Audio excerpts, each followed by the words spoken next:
Assalamualaikum warahmatullahi wabarakatuh. Apa kabarnya teman-teman, sahabat, guru semuanya? Baik-baik saja kan? Alhamdulillah, tentunya kita sangat berharap senantiasa diberikan kesehatan, diberikan kekuatan, dan tentunya semoga pandemi ini segera berakhir. Oke teman-teman semuanya, pada kesempatan kali ini di channel ini kita akan membahas terkait soal materi ujian sekolah kelas 6 mata pelajaran PAI dan Budi Pekerti. Teman-teman semuanya, pastikan sebelumnya subscribe channel ini agar terus mendapatkan update informasi dari kami. Oke, teman-teman semuanya, pastikan fokus dan tentunya soal ini kami bagikan secara gratis. Bagi yang membutuhkan, silahkan tercantum nomor WA kami. Kami akan kirimkan filenya sebagai referensi untuk teman-teman semuanya. Oke, kita akan langsung saja ke pembahasan materi soal. Kita akan bacakan soal dari nomor 1 sampai selesai. Dan tentunya kami telah melengkapi kunci jawaban dari soal latihan soal ini. Oke, kita akan mulai dari nomor 1. Teman-teman semuanya, soal nomor 1. Ini soal nomor 1. Surat Al-Kafirun terdiri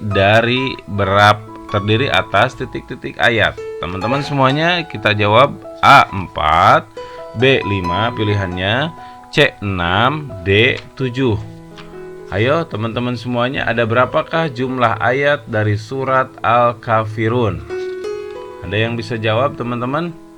Iya, jawabannya adalah betul, C6. Kita akan lanjut ke soal nomor 2 teman-teman.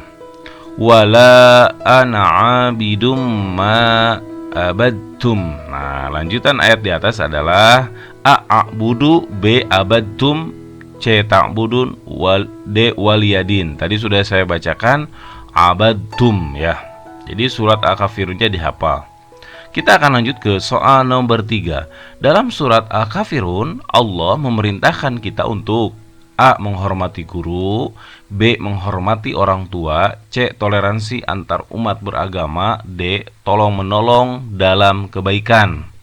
Nah, tentunya surat Al-Kafirun itu berisi tentang toleransi antar umat beragama, sebagaimana dalam ayat terakhir, lakum dinukum waliyadin, bagimu agamamu dan bagiku agamaku.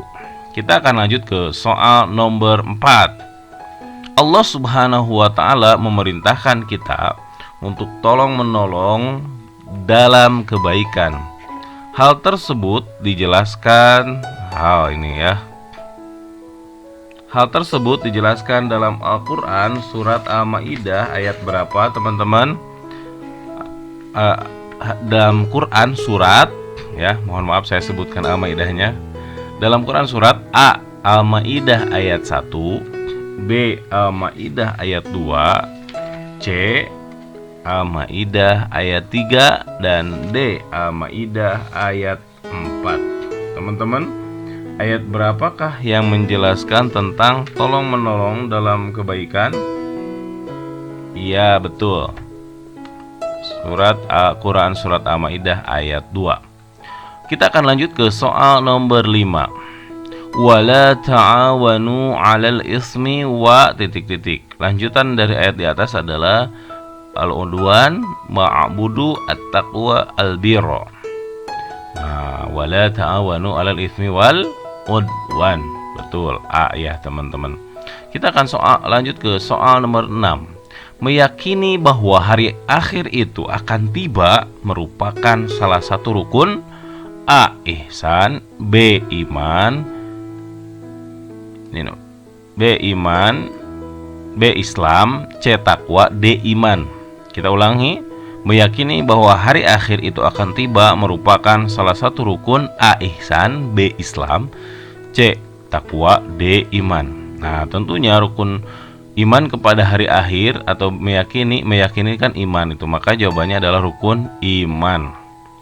Kita akan lanjut ke soal nomor 7. Hari perhitungan seluruh amal manusia disebut A. Yaumul jaza, B. Yaumul hisab, C. Yaumul mahsyar, D. Yaumul qiyamah. Kalau yaumul jaza hari pembalasan. Kalau yaumul mahsyar hari dikumpulkan, dan yaumul kiamah ya hari kiamat, yaumul hisab ya perhitungan. Teman-teman, kita akan lanjut ke soal nomor 8. Arti dari yaumul ba'ats adalah A. Hari pembalasan, B. Hari kebangkitan, C. Hari perhitungan amal, D. Hari penimbangan amal. Nah, tentunya yaumul ba'ats itu adalah hari kebangkitan. Kita akan lanjut ke soal nomor 9. Tanda-tanda datangnya hari kiamat terbagi menjadi 2 macam. Salah satu tanda kiamat sugro adalah A. Munculnya Dajjal, B. Matahari terbit dari barat, C. Nabi Isa alaihissalam turun ke dunia, D. Jumlah wanita lebih banyak dibanding pria. Nah, jawabannya adalah D ya. Jumlah wanita lebih banyak dibanding pria. Kalau munculnya Dajjal itu kiamat kubro besar.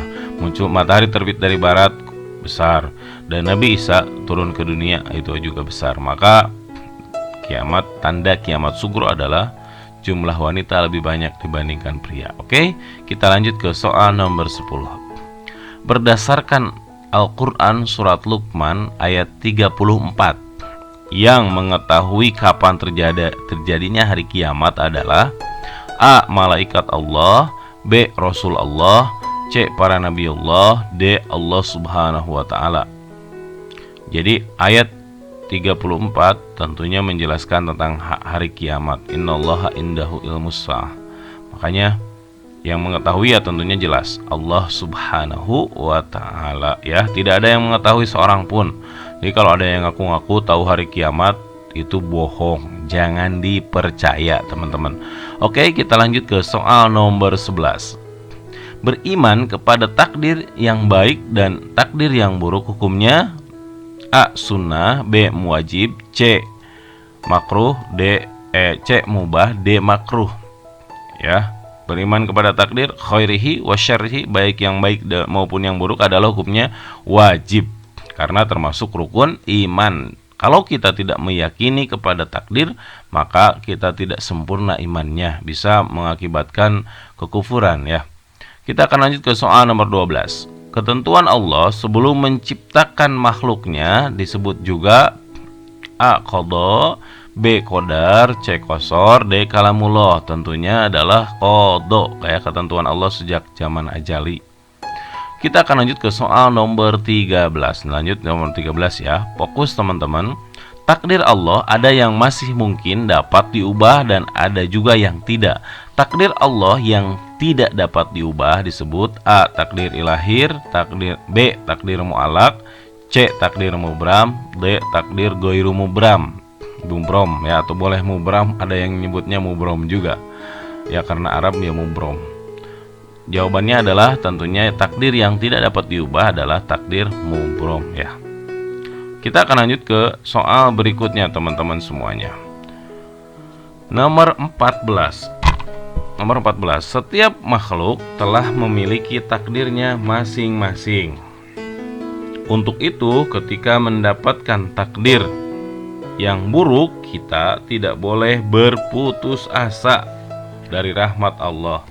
Maka teman-teman semuanya yang menjelaskan tentang kita tidak boleh berputus asa ini diperintahkan oleh Allah dalam surat apa? Hal tersebut Allah perintahkan dalam surat apa teman-teman? A. Quran surat Yusuf ayat 87, B. Quran surat Yusuf ayat 88, C. Quran surat Yusuf ayat 89, D. Quran surat Yusuf ayat 90. Nah, teman-teman semuanya, ayat berapa yang menjelaskan terkait tidak bolehnya berputus asa? Teman-teman masih ingat ayat berapa coba? Nah, itu ya, la yai'asu. Itu adalah surat Quran surat Yusuf ayat 87. Nah, teman-teman semuanya, bagi yang membutuhkan filenya bisa ya nanti hubungi kami. Kita akan lanjut ke soal nomor 15. Berikut ini yang termasuk Contoh takdir mu'allaq adalah, takdir mu'allaq itu adalah takdir yang bisa dirubah.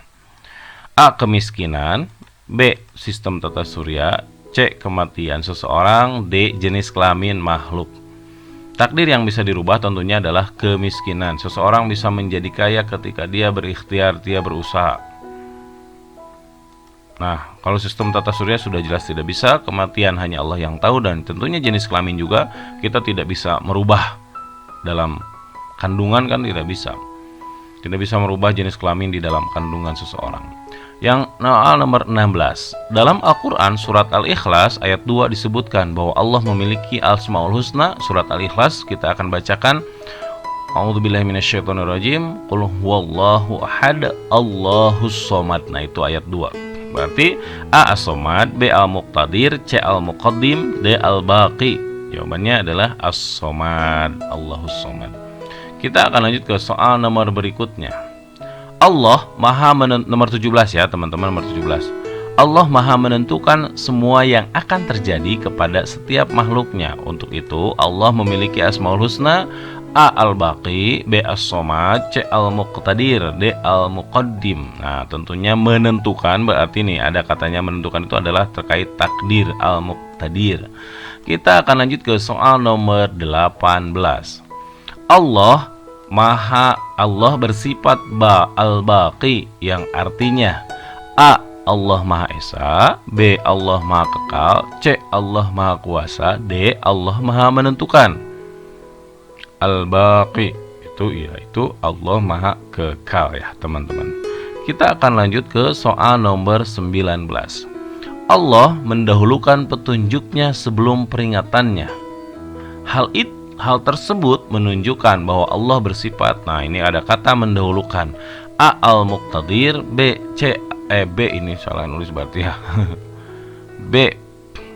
Al-Muqaddim, C. As-Somad, D. Al-Baqi. Nah, mendahulukan itu kan Al-Muqaddim.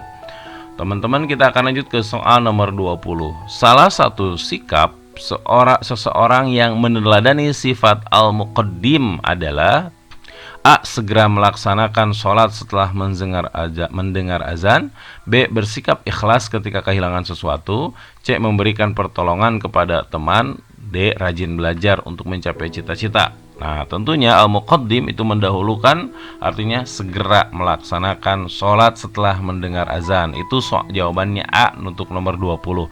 Kita akan lanjut ke soal nomor berikutnya, yaitu soal nomor 21. Waqimus sholah wa atuz zakah. Selain memerintahkan sholat, ayat di atas juga memerintahkan untuk A. Berpuasa, B. Membayar zakat, C. Mengucapkan syahadat, D. Menunaikan ibadah haji. Aqimus sholah atuz zakah. Nah, ada zakah berarti membayar zakat. Teman-teman, kita akan lanjut ke soal nomor 22.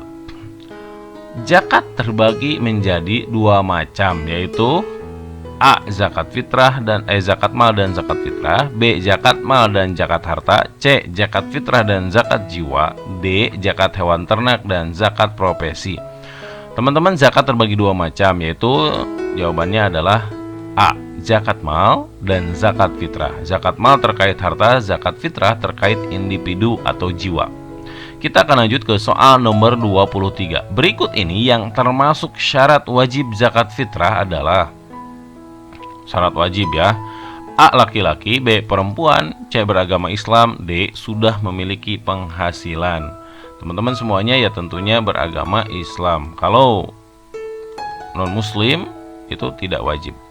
Kita akan lanjut ke soal nomor 24, nomor 24, teman-teman.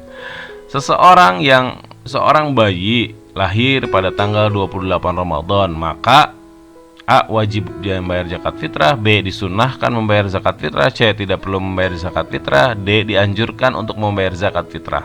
Tentunya bayi yang lahir pada tanggal 28 Ramadan itu termasuk wajib zakat fitrah. Kita akan lanjut ke soal nomor 25. Sebutan bagi orang yang membayar zakat adalah A. Muzaki, B. Muazzin, C. Mustahik, D. Mu'alaf. Nah, tentunya orang yang membayar zakat adalah muzaki. Kalau muazzin, orang yang azan. Kalau mustahik, orang yang justru berhak menerima zakat, dan mu'alaf itu juga golongan yang termasuk menerima zakat. Mu'alaf itu orang yang baru masuk Islam. Kita akan lanjut ke soal nomor 26. Dari soal nomor 26 ini sudah diberi tanda merah untuk menghafal dari teman-teman. Soal nomor 26. Al-Quran surah Al-Hujurat ayat 12 mengajarkan kita untuk menjauhi sifat A. Su'uzon, B. Takabur, C. Dengki, D. Riya. Tentunya jawabannya adalah su'uzon. Iyakum wadzonna, jauhilah prasangka buruk. Nah, ya, jauhilah prasangka, dan tentunya ada prasangkanya buruk yang tidak boleh. Nomor 27. Allah memerintahkan kita agar berbaik sangka kepada siapapun. Berbaik sangka disebut juga, nah ini sudah ada tanda merah ya. A. Husnuzon, B. Qanaah, C. Husnul akhlak, D. Husnul khotimah. Jawabannya adalah husnuzon. Kita akan lanjut ke soal nomor 28. Perintah agar kita saling mengenal dijelaskan oleh Allah dalam Al-Quran surat A. Al-Hujurat ayat 12, B. Surat Al-Hujurat ayat 13, C. Al-Hujurat ayat 14, D. Al-Hujurat ayat 15. Nah tentunya ini ya, surat Al-Hujurat ayat 13. Kita akan lanjut ke soal nomor 29. Perilaku hidup rukun dengan seluruh umat manusia tanpa membeda-bedakan apapun disebut A. Ukhuwah Islamiyah, B. Ukhuwah Insaniyah, C. Ukhuwah Al-Wataniyah, D. Ukhuwah Al-Mazhabiyah. Maka yang betul itu bukan ukhuwah Islamiyah ya teman-teman. Nah, tapi yang betul adalah kalau sesama manusia mah ya ukhuwah Insaniyah. Ini filenya saya dapatkan, dan ya ini langsung kita revisi. Kalau ukhuwah antar sesama muslim maka ini adalah Islamiyah. Kalau ukhuwah antar sesama manusia seluruhnya, mau non muslim mau muslim, itu ukhuwah Insaniyah.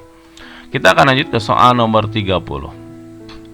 Nabi Zakaria alaihi salam adalah ayah dari A. Sulaiman, B. Daud, C. Yunus, D. Yahya. Ya, Zakaria, Yahya, Isa. Nah, Nabi Zakaria adalah ayahnya dari Nabi Yahya alaihi salam.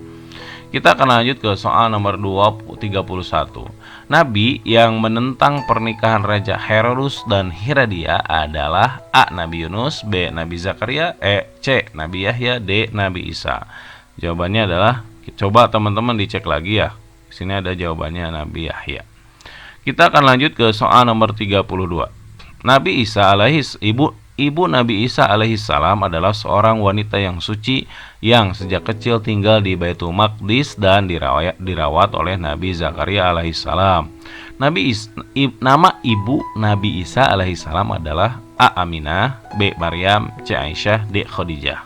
Jawabannya adalah Siti Maryam. Karena Aminah itu ibunya Nabi Muhammad SAW, Aisyah istrinya, Khadijah juga istrinya Nabi Muhammad SAW. Kita akan lanjut ke soal nomor 33. Salah satu mukjizat yang dimiliki oleh Nabi Isa alaihissalam adalah A. Mengerti bahasa binatang, B. Tidak mempan api, C. Bisa membelah lautan dengan tongkat, D. Menghidupkan burung yang terbuat dari tanah liat. Teman-teman semuanya, mukjizat Nabi Isa adalah menghidupkan burung. Kalau mengerti bahasa binatang itu Nabi Sulaiman, tidak dibakar api Nabi Ibrahim, bisa membelah lautan itu Nabi Musa, dan Nabi Isa bisa menghidupkan burung yang terbuat dari tanah liat. Kita akan lanjut ke soal nomor 34. Tahun kelahiran Nabi Muhammad SAW terkenal dengan sebutan tahun A. Masehi, B. Hijrah, C. Gajah, D. Kabisat. Ya, tentunya adalah tahun gajah. Teman-teman, kita akan lanjut ke soal nomor 35. Setelah ditinggal wafat ibunya, Nabi Muhammad SAW dirawat oleh kakeknya yang bernama A. Abdullah, B. Abu Jahal, C. Abu Thalib, D. Abdul Muthalib. Betul ya, Abdul Muthalib ini sudah diberi tanda merah. Kakeknya bernama Abdul Muthalib, kalau pamannya Abu Thalib, Abu Jahal, dan ayahnya Abdullah. Jadi setelah ibunya wafat, dirawat oleh Abdullah. Kita akan lanjut ke soal Abdul Muthalib ya. Jadi kakeknya Abdul Muthalib. Ya, ini yang betul ya. Saya barusan ada kesalahan pengucapan. Kita akan lanjut ke soal nomor 36. Nabi Muhammad SAW diajak berdagang oleh pamannya saat berusia, nah ini jawabannya adalah 12 tahun. Ya, lanjut langsung saja kita isinya. Kita akan lanjut ke soal nomor 37. Perintah Allah agar Nabi Muhammad SAW berdakwah secara terang-terangan dimuat dalam Al-Quran surat A Al-Alaq ayat 1-5, B Al-Mudaththir ayat 1-7, C Al-Maidah ayat 3, D Al-Hijr ayat 94. Coba jawabannya yang mana? Antara Al-Mudaththir dengan ayat Al-Hijr ayat 94. Jawabannya teman-teman, ya kita boleh sok pilih mau yang mana. Kemungkinan antara dua kan, antara Al-Hijr dan surat Al-Mudaththir. Nah teman-teman tahu kan Al-Hijr apa ayatnya tentang apa teman-teman? Coklah ini kalau saya ada kemungkinan dua pilihan, tapi yang jelas tentunya kalau ini salah berarti cari yang betul teman-teman. Nah kita akan bacakan ya ayat 94 itu, fasda bima tu'maru arid anil musyrikin. Nah yang betul bukan Al-Mudaththir teman-teman, ini salah yang isinya. Maka yang betul adalah surat Al-Hijr ayat 94. Ya ini file ini tentunya saya dapatkan dari sahabat saya. Kita akan lanjut ke soal nomor 38. Nama paman Nabi Muhammad SAW yang akhirnya masuk Islam adalah, kalau A Hamzah, B Abu Thalib, C Abu Lahab, D Abu Jahal. Nah ini yang betul, Hamzah. Nomor 39. Para khalifah pengganti Rasul SAW setelah beliau wafat terkenal dengan sebutan A Waliullah, B Ashabul Kahfi, C Khulafaur Rasyidin, D As-Sabiqunal Awwalun. Nah teman-teman tentunya jawabannya adalah Khulafaur Rasyidin, pengganti yang diberi petunjuk. Nomor 40. Perilaku yang biasa kita teladani, yang bisa bukan bias ya tentunya teman-teman, bisa kita teladani dari para pemuda Ashabul Kahfi adalah A. Percaya diri, B. Jujur dalam berkata, D. Berani menolong orang yang lemah. Tentunya keteguhan iman. Oke teman-teman semuanya, ini adalah kunci jawabannya. Kalau ada yang salah memang diperbaiki kan tadi, seperti surat Al-Hijr ya. Al-Hijr terkait seperti dakwah terang-terangan, itu kan ya kita harus perbaiki. Nah teman-teman, tadi sudah saya bahas, kalau ada yang kunci jawabannya salah berarti kan diperbaiki ya. Oke, itu saja untuk materi latihan kali ini. Semoga bermanfaat. Pastikan subscribe channel ini agar mendapatkan informasi terbaru. Oke, assalamualaikum warahmatullahi wabarakatuh.